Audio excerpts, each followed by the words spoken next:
ولدينا هنا التكامل اللي يقول أوجد التكامل لإكس دي إكس على الجذر التربيعي لواحد زائدا إكس تربيع زائدا الجذر التربيعي لواحد زائدا إكس تربيع الكل أس 3. طبعا هنا نفرض أن الإكس تساوي تان واي، فبالتالي لما نشتق الدي إكس بتساوي السك تربيع واي دي واي. والآن نجي نعوض في التكامل، فنجد أن التكامل بيساوي تكامل الإكس هي التان واي في الدي إكس اللي هي سك تربيع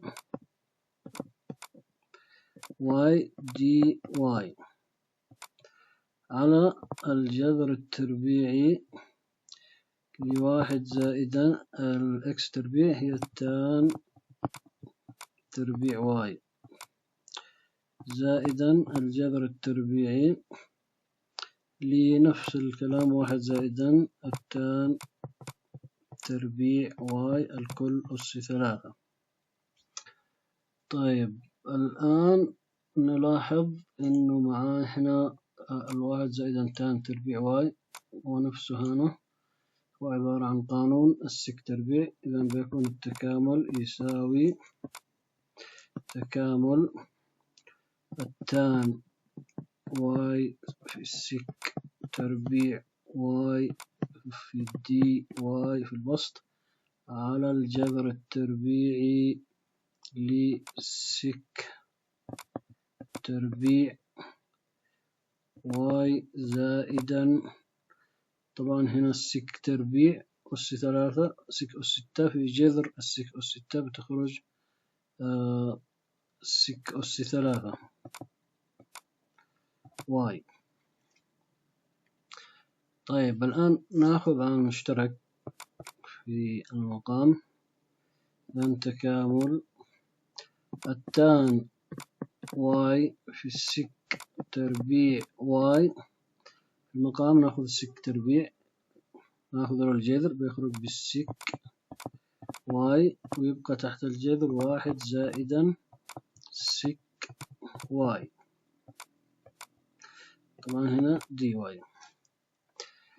طيب ممكن الآن نختصر واحدة مع السك مع البسط، إذن يبقى التكامل بالشكل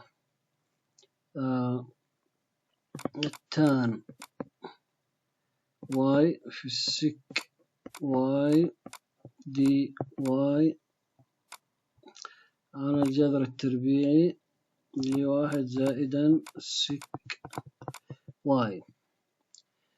طبعا السك واي هنا يعني ممكن واحد زائدا سك واي ممكن نأخذها بسط فيكون تكامل، ممكن أكتبه واحد زائدا سك واي أس سالب نص في التان واي في السك واي دي واي. الآن ألاحظ يعني إنه السك واي عبارة عن موجودة مشتقتها هنا مضروبة فيها، إذا لو فرضت أن مثلا التي تساوي سك واي فعند الاشتقاق الدي تي يساوي التان واي في السك واي دي واي.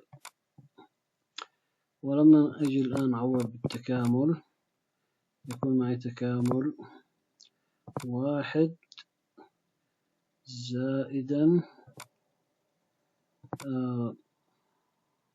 تي أس سالب نص دي تي. الآن أصبح من السهولة أخذ هذا التكامل، أي بيساوي يعني نضيف واحد إذا يبقى نص ونقسم على النص يبقى 2 في واحد زائدا تي الكل أس نص زائدا الثابت سي. طيب لو رجعت لنا إلى القوانين، التي هنا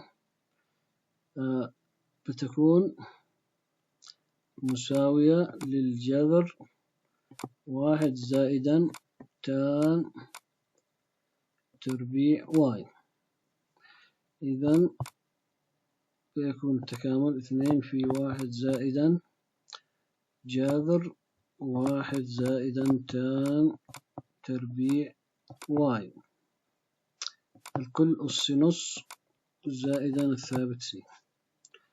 لكن متغير الأساسي كان في الإكس، إذن وأنا فارض كل إكس بتان واي، إذن ممكن أكتب الآن 2 في 1 زائدا الجذر التربيعي ل1 زائدا بدل التان واي إكس، إذن يكون هنا إكس تربيع والكل أس كم؟ نص زائدا سي، وهو المطلوب.